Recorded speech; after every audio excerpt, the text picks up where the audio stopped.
be your lover, lover. Wanna be your lover, lover, lover boy.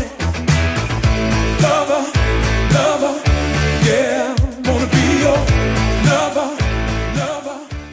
So we are talking about the movie The Love Witch. This one written and directed by Anna Biller and stars Samantha Robinson as the titular Love Witch. Now the story here basically focuses on a young woman as she is a witch who basically wants to find love and goes through a variety of lovers.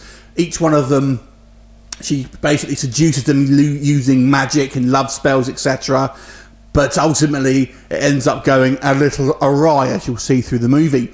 Now, the main thing with this film is the way that this film is shot and the style of this film.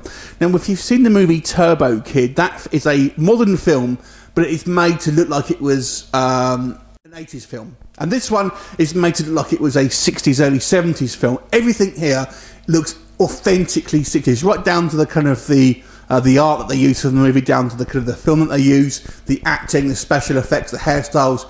It all looks authentically 60s, so that's absolutely fantastic, and it makes it such an intriguing film to watch, because you know that this is a modern film, but you're watching it and you can't help but feel, you almost get lost in it sometimes, feeling, you know, you've taken a trip back in time and you're watching a film from yesteryear.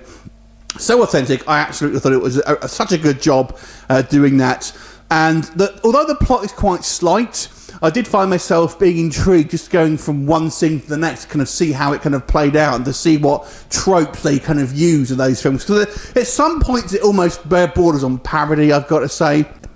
But you can't help but kind of be interested in yourself. I wonder if they'll do that kind of like thing that they used to do back in those days. And of course they do for the most part. There are a couple of times where they'll use modern technology. I'm not quite sure that was why they decided to do that, to be brutally honest. I guess it's just a stylistic choice. But I don't think they specifically said it was a particular year, so there you go. So visually, I found this film absolutely a visual treat to look at. It really is, because it's so interesting to kind of look at and try and remember you're actually watching a modern film. On the negative side, I've got to say this film is a little bit too long. It runs around 2 hours, and I feel because of the slow pace of the story, there's not a huge amount of plot here.